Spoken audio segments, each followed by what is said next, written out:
When people think about homicide offenders, they often focus only on the visible act.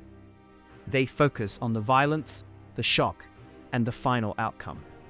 But behavioral analysis asks a different question. It asks what psychological processes may have been developing before the act became visible. Homicide is rarely the product of one simple cause. There is no single motive that explains every offender.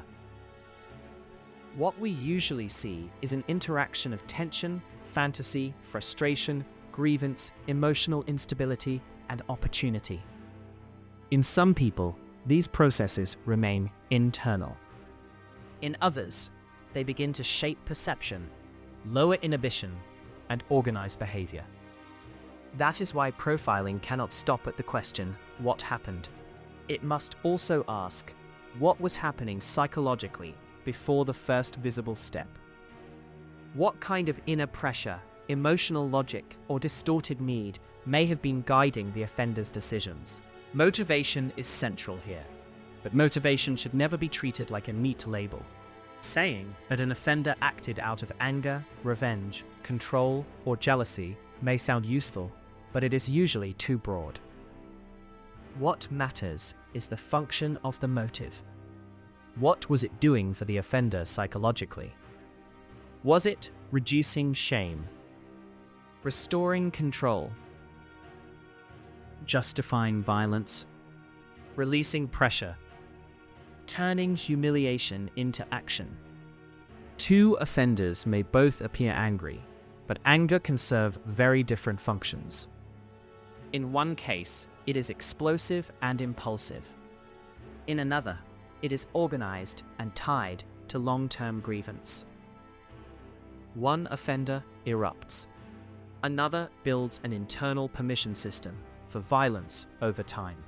This is why behavioral analysis must stay close to actual choices, not just emotional labels. Fantasy is also important in certain homicide offenders. Not fantasy in the ordinary sense, but fantasy as a private rehearsal space. A place where domination, revenge, punishment, control, or elimination can be mentally repeated until the scenario becomes emotionally meaningful. fantasy can compensate for reality. It can give structure to frustration. And, in some offenders, it gradually reduces the psychological distance between imagining violence and committing it. That does not mean fantasy automatically leads to homicide. Most fantasies never become action. But in some offenders, fantasy stops being only symbolic. It becomes repetitive, emotionally loaded, and increasingly connected to real-world behavior. The offender may begin to build an internal script, how the encounter should unfold, how control should feel, how the victim should react. And when reality disrupts that script, the offender's true adaptability becomes visible. Emotional tension plays a similar role. Some offenders live in a state of growing pressure, resentment, humiliation, jealousy, rejection, anger, or a chronic sense of injustice. Over time, that tension may begin to reorganize perception. Neutral events are interpreted as insults.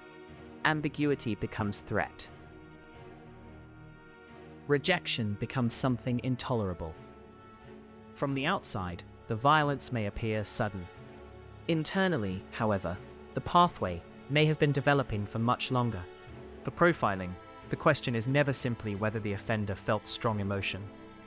Many people feel strong emotion and do not become violent. The real question is how emotion influenced decisions.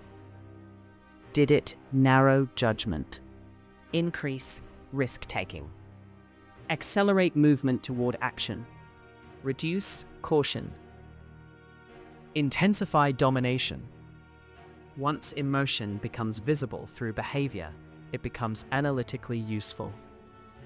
Control is another key mechanism. Many homicide offenders are not seeking violence alone. They are seeking relief from helplessness through domination. Sometimes that domination is obvious. Sometimes it appears in smaller details. Controlling movement, prolonging the event, silencing resistance, or repeating actions that reinforce superiority. These choices can reveal what the offense meant psychologically to the offender. But action also requires something else: the weakening of internal barriers. Most people have moral restraints, empathic limits, fear of consequences, or deep resistance to severe violence. In some offenders, those barriers erode gradually. Repeated grievance, repeated fantasy, prior aggression, desensitization, and rationalization all contribute to that process. Violence begins to feel less unthinkable, Then more imaginable, then more available. This is why escalation matters.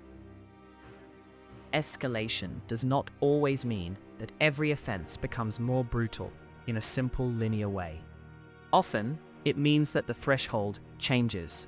violence becomes Easier to imagine, easier to justify, and easier to repeat. The distance between thought and action becomes shorter. In repeated offending, previous behavior often changes future behavior. Success reduces fear. repetition increases fluency. Internal resistance weakens. At the same time, escalation should never be assumed automatically. Some offenders pause, change methods, Or stop because of fear, surveillance, age, or changing life circumstances. That is why profiling must remain disciplined. The analyst must identify real signs of progression, not simply impose them. What matters most is pattern. Is the offender becoming bolder, More controlled, more reactive, more ritualized, or more careless.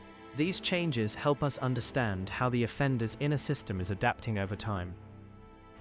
And that is the central point of this lesson. Homicide is not explained by one trait or one motive.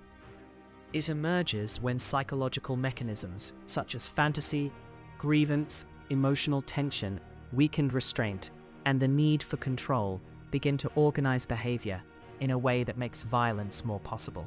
If the first lesson showed that profiling begins with a chain of decisions, this lesson shows that those decisions do not come from nowhere. Behind them are internal processes that shape what the offender notices, wants, fears, justifies, and ultimately does. In the next lesson, we move from mechanisms to structure.